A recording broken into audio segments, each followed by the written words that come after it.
দেখুন কেমন খাড়া পাহাড়ি এলাকা থেকে আমরা এখন নেমে যাচ্ছি। এখানে সুপারির গাছ দেখা যাচ্ছে। এটা খুব রিস্কি একটা রাস্তা, কিন্তু এইখানে নতুন কেউ গাইড করবেন না। আমরা জঙ্গল বাড়ি দিয়ে চালালো তাই চালাই। কি আল্লাহ, এই দিক দিয়ে না, আমাদেরই ভয় লেগে যাচ্ছে। বাইক চলা হলে মোর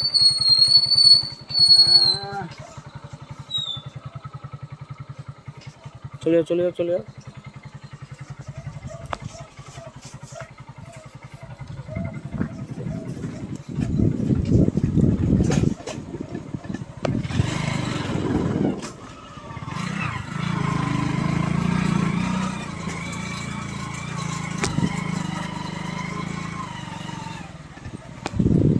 আবার নিচু,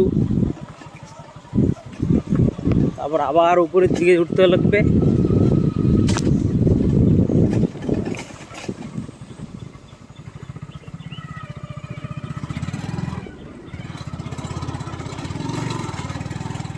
আমার গাড়ি